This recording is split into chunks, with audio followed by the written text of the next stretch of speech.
Début de l'histoire. Le jour où Marie a donné naissance à Gabriel, sa joie était immense. Après 10 ans sans enfant, Dieu avait enfin entendu ses prières. Sa belle-mère, Mama Claire, ne pourrait plus se moquer d'elle et l'insulter. Gabriel était tout pour Marie, il était tout ce qu'elle désirait et même plus. Elle a promis de faire tout son possible pour le rendre heureux car il était son premier enfant, le miracle qui a fait honte à ses ennemis. Le jour où Marie est rentrée de l'hôpital après l'accouchement, elle a réuni tout son personnel de maison et les a avertis d'être extrêmement prudents avec son fils. Avertissement au personnel. Ceci est un avertissement pour vous tous. Comme vous pouvez le voir, je ne plaisante pas. Je veux que vous fassiez très attention avec Gabriel. Ne le touchez pas, ne le grondez pas, même s'il fait quelque chose de mal. Laissez-le moi, je l'élèverai comme je l'entends. Marie n'a pas hésité à renvoyer tout membre du personnel qui manipulait mal les affaires de Gabriel. C'est dire à quel point elle l'aimait. Au fur et à mesure que Gabriel grandissait, il est devenu très attaché à Marie car elle était toujours là pour lui. Son père, Paul, n'était pas souvent à la maison car il devait subvenir aux besoins de la famille. Quand Gabriel a eu 3 ans, Marie a commencé à remarquer sa dépendance inhabituelle. Il ne jouait pas avec les autres enfants du quartier. Au lieu de ça, il suivait Marie partout, parlant sans arrêt et réclamant son attention. Si elle osait s'asseoir avec Paul et rire d'une de ses blagues, Gabriel tapait du pied, montrait ses jouets et criait « Maman, reviens ». Paul le grondait souvent sur le champ, mais Marie intervenait en disant « C'est juste un enfant, arrête de le gronder ». Marie encourageait ce comportement. « Il n'est plus un bébé, laisse-le apprendre l'indépendance », disait Paul. Mais Marie ignorait cela. Marie refuse d'écouter les conseils. « Il montre juste à quel point il m'aime, ne sois pas jaloux », disait-elle. Un poussin qui reste trop longtemps sous les ailes de sa mère oubliera comment voler. « Tu dois laisser ce garçon grandir », disait Paul. Mais Marie ignorait les conseils de Paul. Marie continuait à adorer son fils d'une manière qui intriguait même Paul. Elle faisait des choses insensées juste pour le rendre heureux, même si cela lui était préjudiciable. « Tout ce que je veux, c'est que mon fils soit heureux », disait-elle souvent. Alors que la plupart des mères encourageaient leurs fils à voler de leurs propres ailes, Marie était déterminée à garder Gabriel serré dans ses bras. Comportement troublant. Un jour, après avoir pris son bain, Marie s'est approchée de Gabriel qui jouait sur le lit avec son iPad. Marie n'était même pas habillée et cela ne la dérangeait pas du tout. Pour elle, Gabriel était innocent et ne pouvait pas faire la différence entre le bien et le mal. « Bonjour mon amour, comment vas-tu aujourd'hui ?» a dit Marie en souriant. Gabriel a innocemment laissé tomber son iPad et a commencé à jouer avec les seins pendants de sa mère. « Maman, c'est quoi ça ?» a innocemment demandé Gabriel en pointant les seins de Marie. « 2 oranges, a souri Marie. « Est-ce que tu aimes ça ?» a-t-elle demandé. Gabriel a hoché la tête en signe d'approbation. Marie ne l'a pas grondé, elle l'a au contraire laissé continuer à jouer avec. Un soir, alors que Marie était assise sur son lit en train de jouer avec son fils, sa bonne est entrée pour emmener Gabriel prendre son bain. Immédiatement, Gabriel s'est mis à pleurer et à crier. « Maman, je ne veux pas qu'elle me batte, je ne veux pas d'elle. Elle me pince toujours quand elle me baigne. » Sans vérifier si les accusations de son fils étaient vraies, Marie a renvoyé la bonne sur le champ. « Ah, madame, vous ne pouvez pas me renvoyer comme ça. Votre fils ment ?» a protesté la bonne. « Comment oses-tu traiter mon fils de menteur? Ne t'ai-je pas dit de faire attention avec lui?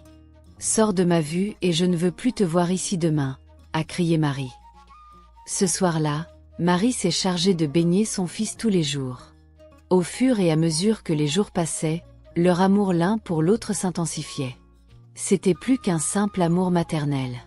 Ils passaient du temps ensemble, faisaient tout ensemble et dormaient même dans le même lit chaque fois que Paul était absent. Cependant, un jour, alors que Marie prenait sa douche, Gabriel a exigé de prendre sa douche avec elle. Marie n'a pas hésité une seconde avant de lui ouvrir grand les bras pour l'accueillir.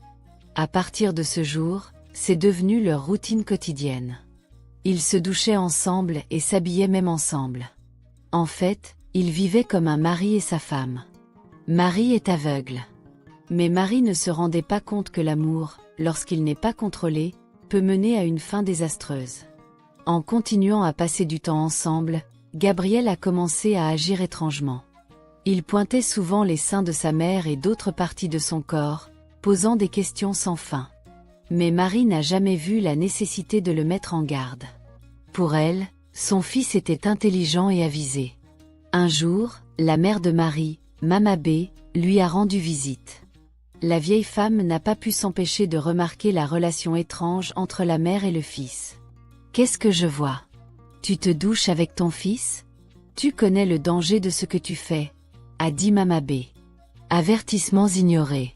« Maman, c'est juste un enfant, il ne connaît même pas la différence entre le bien et le mal, » a répondu Marie. « Tu gâtes cet enfant, c'est très mal, Marie. Ne fais pas des choses que tu regretteras plus tard, » a mis en garde Mama B. « Dis-lui que j'en ai assez de parler, » a crié Paul depuis le salon. Quand Gabriel a eu 15 ans, l'attachement innocent qui semblait inoffensif s'était transformé en quelque chose d'inquiétant. Il n'était plus le garçon timide qui se cachait derrière sa mère. Il était devenu audacieux, agressif et possessif, surtout quand il s'agissait de Marie. Ses professeurs se plaignaient de son comportement, en particulier envers le personnel masculin. Il répondait, contestait leur autorité et se battait même avec eux. « Il est juste fort », disait Marie avec dédain chaque fois qu'un rapport sur le mauvais comportement de Gabriel lui était présenté. Cependant, ce n'était que le début de plus de problèmes. Gabriel avait pris l'habitude de suivre Marie partout où elle allait. Quand elle allait au supermarché ou assistait à des réunions privées, Gabriel insistait pour l'accompagner, regardant d'un mauvais œil quiconque osait lui parler trop longtemps. Une dispute éclate. Un après-midi, le voisin de la famille, Monsieur Pierre, a fait une remarque anodine qui s'est transformée en cauchemar. « Ah, qu'il est beau ce fils !» a dit Monsieur Pierre joyeusement. Gabriel, qui se tenait à proximité, s'est figé, son expression s'est assombrie et avant que quiconque puisse réagir, il s'est jeté sur Pierre, le poussant contre le mur. « Ne lui parle plus jamais comme ça !» a-t-il crié. Paul s'est immédiatement précipité et a retiré Gabriel. « Qu'est-ce qui ne va pas chez toi ?» a-t-il crié. Mais Gabriel n'a rien dit, serrant les poings de colère. Ce soir-là, Paul a assis Marie. « Marie, tu vois maintenant? Ce garçon n'agit pas comme ton fils, il agit comme un homme qui se bat pour sa femme. » Marie refuse toujours d'écouter. « Il est juste protecteur envers moi, ce n'est pas aussi grave que tu le penses, » a répondu Marie. « C'est grave, » a rétorqué Paul en frappant le poing sur la table. « Il a besoin de discipline et tu dois arrêter de le chouchouter. » Mais Marie n'a pas écouté. Au contraire, elle n'a fait que renforcer le lien entre elle et Gabriel. Quand il a commencé à lui apporter des fleurs et à l'appeler sa reine, elle a ri et l'a félicité d'être si gentil.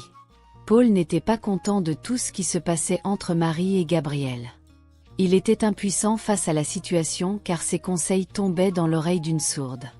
La décision de Paul. Il réfléchissait à ce qu'il pouvait faire pour remédier à la situation, mais aucune idée ne lui venait à l'esprit. Cependant, un jour, il a décidé de se prendre en main et d'agir comme le chef de famille. Cela devient incontrôlable. Je ne suis pas contre le fait que Gabriel soit proche de Marie, je ne suis certainement pas jaloux de leur relation, j'en suis sûr. Mais ce que je ne comprends pas, c'est leur amour extrême l'un pour l'autre. Comment une mère et son fils peuvent-ils s'embrasser de cette manière et même se doucher ensemble à cet âge? Non, ça doit cesser. Ce jour-là, Paul a imposé des règles plus strictes à Gabriel, lui interdisant de suivre Marie partout et exigeant qu'il passe plus de temps avec ses camarades. Marie sabote les efforts de Paul. Mais chaque fois que Paul appliquait une règle, Marie intervenait, annulant ses efforts. Pour la première fois de son mariage, Paul se sentait impuissant. Ses avertissements tombaient dans l'oreille d'une sourde, et le dévouement aveugle de Marie à Gabriel le laissait désespéré. Un après-midi, Marie s'est retrouvée seule dans le salon en train de trier le linge quand Gabriel est entré avec un cahier serré contre sa poitrine. Ses mouvements étaient suspects, comme s'il cachait quelque chose. Il a immédiatement glissé le cahier dans son sac d'école. « Gabriel, c'est quoi ça ?» a demandé Marie d'un ton désinvolte. « Rien maman, Laisse tomber, a-t-il dit. Marie soupçonnait quelque chose de louche, mais elle a laissé passer. Cependant, un soir fatidique, alors qu'elle rangeait la chambre de Gabriel, sa main a effleuré le bord de son cahier. Elle a hésité un moment, mais sa curiosité a pris le dessus. En ouvrant le cahier, elle a vu ce qu'elle n'aurait jamais imaginé. Le cahier était rempli de mots inquiétants et obsessionnels à son sujet. « Ma reine », lisait-on sur une page, « personne ne peut me l'enlever.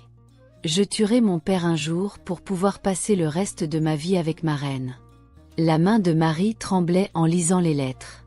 Elle a rapidement refermé le cahier et s'est convaincue que l'amour de Gabriel pour elle était trop immense. Même si le doute s'insinuait dans son cœur, elle s'accrochait à ce qu'elle avait toujours cru. L'amour d'une mère ne pouvait jamais vraiment nuire à son enfant. Mais au fond d'elle, une petite voix lui disait qu'elle avait tort, terriblement tort. Cependant, les choses ont pris une tournure désastreuse un soir fatidique. Ce jour-là, Marie était dans la cuisine, en train de faire la vaisselle tout en préparant le dîner.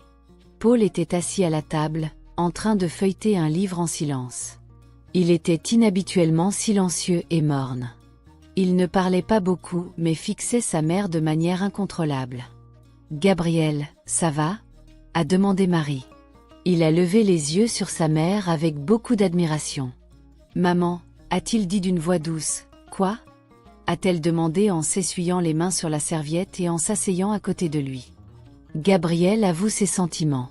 Pendant un instant, Gabriel n'a rien dit, puis il a lâché. « Je dois te dire quelque chose, maman. Quelque chose que je te cache depuis très longtemps. » Le cœur de Marie a fait un bond.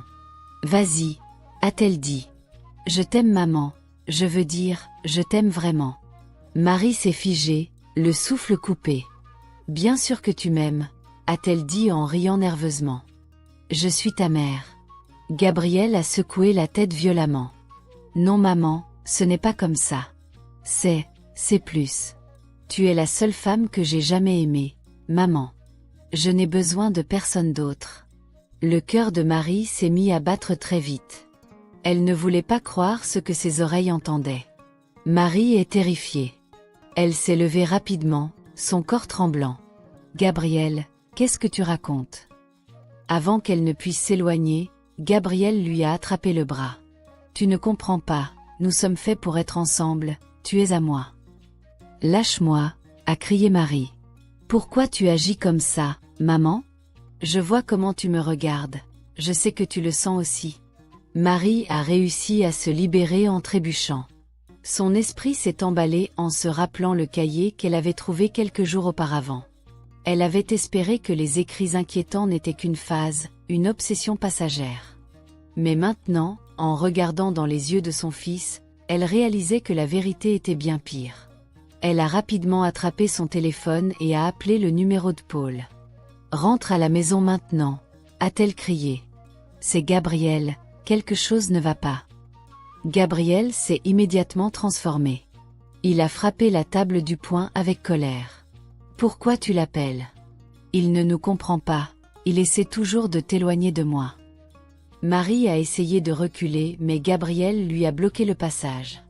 Quelques minutes plus tard, Paul a fait irruption dans la maison. « Que se passe-t-il ici ?»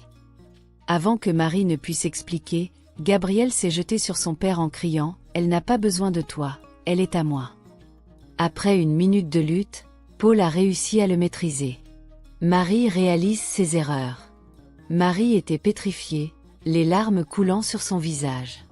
Le poids de ses erreurs l'écrasait. À ce moment, elle a réalisé que son amour aveugle avait nourri quelque chose de sombre, quelque chose qu'elle ne pouvait plus contrôler. Après l'incident, Paul n'a plus pu se retenir. Il a blâmé Marie pour tout. « C'est de ta faute, Marie. Je t'ai prévenu sans cesse, mais tu as refusé d'écouter. Regarde ce que tu lui as fait. Regarde ce que tu nous as fait. » Marie, qui était déjà remplie de culpabilité et de honte, s'est assise tranquillement sur le bord du canapé. Elle n'arrivait pas à croiser son regard. Au fond d'elle, elle savait qu'elle avait tort, mais l'admettre lui donnait l'impression d'un couteau qui se tordait dans sa poitrine. La recherche de solutions. Le lendemain, Marie a appelé sa mère et lui a tout expliqué. Mama B est arrivée le jour suivant et a suggéré d'emmener Gabriel voir un pasteur pour une délivrance. Bien que cela ait été une bonne idée, ce n'était pas la meilleure option. Paul s'est opposé à cette idée et a conseillé que Gabriel soit emmené en thérapie, mais Mama B a insisté pour l'emmener à l'église. Dès que le pasteur Nathan a vu Gabriel, il a commencé à prophétiser. Cet enfant est maudit. Il a été possédé par sa mère spirituelle. Il a besoin de délivrance, il a besoin d'être libéré. Déposez la somme de 500 000 maintenant ou subissez les conséquences. Sans hésiter, Marie a transféré l'argent sur le compte affiché sur le mur. Le pasteur Nathan a commencé à chanter et à appeler les esprits de l'eau, du feu et de la terre pour délivrer Gabriel. Mais Gabriel est resté ferme, la colère bouillonnant en lui. Avant que quiconque ne puisse comprendre ce qui se passait, il s'est jeté sur le pasteur Nathan et a déchiré sa robe de prière.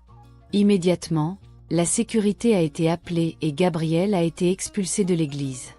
Après cette rencontre, Marie et sa mère ont emmené Gabriel chez différents pasteurs de la ville, mais en vain. Au contraire, Gabriel est devenu de pire en pire.